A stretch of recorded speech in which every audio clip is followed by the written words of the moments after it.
Hello friends, কেমন আছেন আপনারা সবাই? আশা করছি ভালো আছেন। আমিও ভালো আছি। আমি হিমেল আবারও চলে আসলাম একটি ব্র্যান্ড নিউ ভিডিও নিয়ে আপনাদের মাঝে। আশা করছি আজকে ভিডিওটা আপনাদের অনেক ভালো লাগবে। গ্রাম্য পরিবেশ। আমার সাথে এসেছে আমার ওয়াইফ, বরাবরের মতো। আপনারা সকলেই তাকে চেনেন, দেখেছেন, রত্না।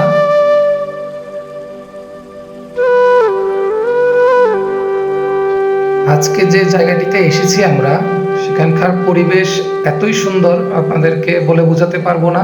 ভিডিওতে দেখবেন। অত্যন্ত সুন্দর একটি জায়গা, মনোমুগ্ধকর। আপনাদের সকলের ভালো লাগবে। জায়গাটি হচ্ছে কুমিল্লা গোমতী নদীর পার। তো এখন তো শীতকাল চলছে। শীতকালে এখানে অনেক সবজি চাষ করা হয় প্রচুর পরিমাণে, বিশেষ করে এই শীতের সিজনটাতে। তো এবারও প্রচুর সবজি চাষ হয়েছে। তো আজকে আপনাদেরকে সেটাই দেখাবো বন্ধুগণ। আশা করি আপনাদের অনেক ভালো লাগবে। পুরোটা ভিডিও জুড়ে আমাদের সাথেই থাকবেন। আজকে যে জমিটি আপনাদেরকে দেখাবো, সেই জমিটি হচ্ছে আবু বকর ভাইয়ের। তিনি একজন প্রবাসী। তো তিনি প্রবাসের পাটে চুকিয়ে এখন দেশে চলে এসেছেন। তো এটা হচ্ছে ওনারই জমি। এখানে উনি প্রচুর পরিমাণ বাঁধাকপি চাষ করেছে। তার সাথে পেঁপে গাছ আছে, মরিচের চাষ করেছে। আমরা যে সালাদে যে এটা ইউজ করি, বাঁধাকপিটা ইউজ করি, সেটাও তিনি লাগিয়েছে। বেশ ভালো ফলন হয়েছে। তো চলুন দেখি।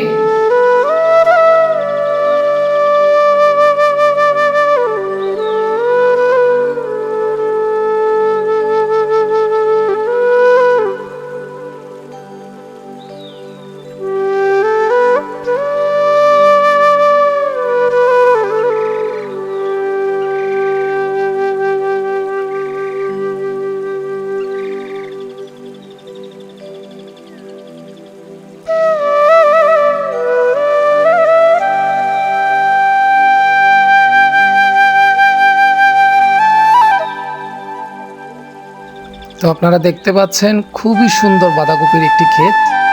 আমি এটার কথাই বলছিলাম। এই বাঁধাকপিটা আমরা সালাদে ইউজ করে থাকি। অসম্ভব সুন্দর হয়েছে। এবারে ফলন খুবই ভালো হয়েছে। এগুলো হচ্ছে ফুলকপি, আপনারা সবাই জানেন। বাঁধাকপির সাথে সাথে প্রচুর পরিমাণ ফুলকপিরও চাষ করেছে তিনি। ভালো ফুলকপি হয়েছে এখানে, খুবই ভালো। অপরূপ সুন্দর একটি দৃশ্য। মাঝে মাঝে তাল গাছগুলো দেখা যাচ্ছে, অনেকগুলো তাল গাছ আছে এখানে। অসম্ভব সুন্দর প্রাকৃতিক পরিবেশ। আপনাদের আসলে অবশ্যই ভালো লাগবে, অবশ্যই ভালো লাগবে। এই যে দূরে দেখতে পাচ্ছেন, আমার সাথে আবু বকর ভাই দাঁড়িয়ে আছেন।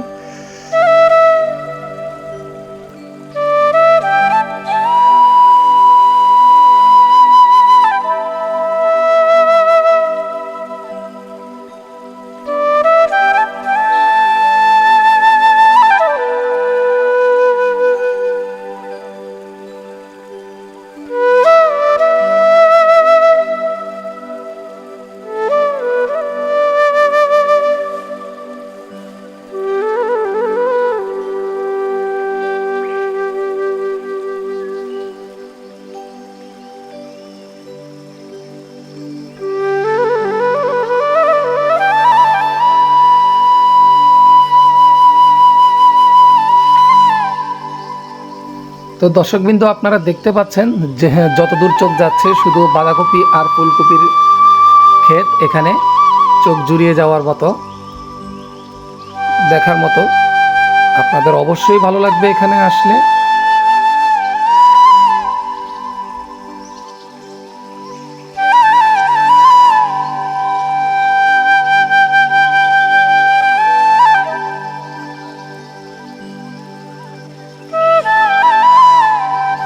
দর্শকবৃন্দ দেখতে পাচ্ছেন, এগুলো হচ্ছে মরিচের চারা। এখানে মরিচ গাছেরও চাষ করা হচ্ছে।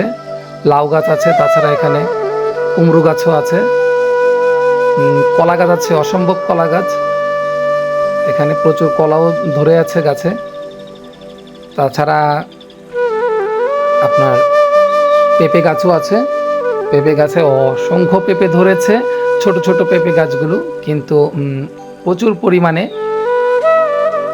পেঁপে ধরে আছে। আবু বকর ভাই তার জমিতে হাঁটছে, পাশেই হচ্ছে আমাদের গুমতি নদীটা, অসম্ভব সুন্দর, যেটা একেবারে এখান থেকে ইন্ডিয়ার ভিতরে ঢুকে গেছে, দেখার মতো একটি জায়গা।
চারিপাশে শুধু ক্ষেত আর ক্ষেত, আর ক্ষেতের মাঝখানে মাঝখানে এভাবে তাল গাছগুলো দাঁড়িয়ে আছে, ভীষণ সুন্দর লাগছে, অসম্ভব সুন্দর লাগছে দেখতে তাল গাছগুলি।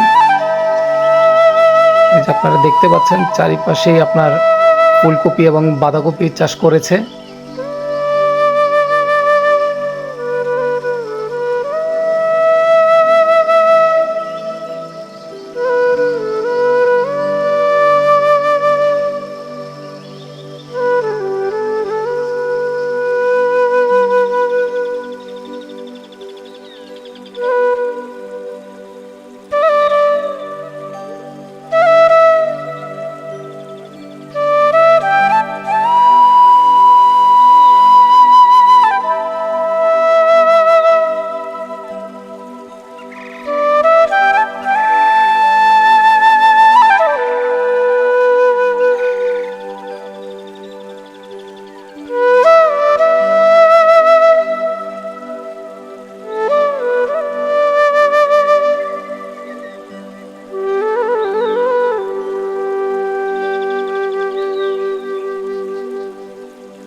আপনারা দেখতে পাচ্ছেন সিম গাছগুলি ভালো সিম ধরেছে,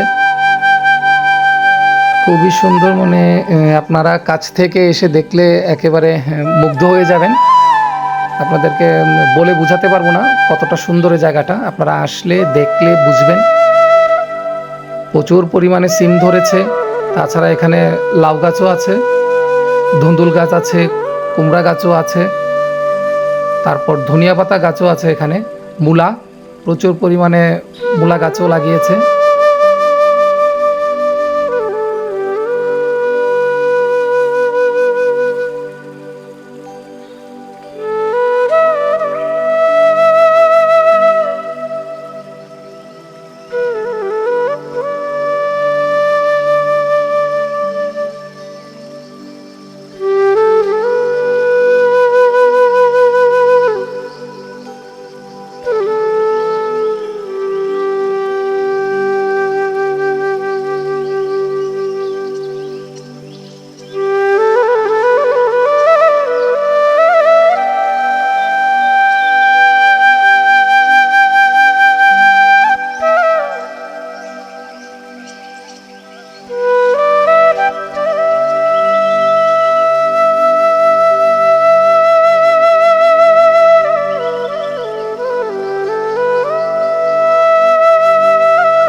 তো আজকে সারাটা দিন এখানেই কাটালাম, খুব ভালো লাগলো। অসম্ভব সুন্দর একটি পরিবেশ, আশা করি আপনারাও আসবেন। তো এখন বিদায় নেবার পালা আপনাদের কাছ থেকে। আবারও চলে আসবো আপনাদের মাঝে নতুন আরেকটি ব্লগ নিয়ে, নতুনভাবে নতুন কোনো জায়গায়। তো ততক্ষণ পর্যন্ত টাটা, ভালো থাকবেন আপনারা সবাই।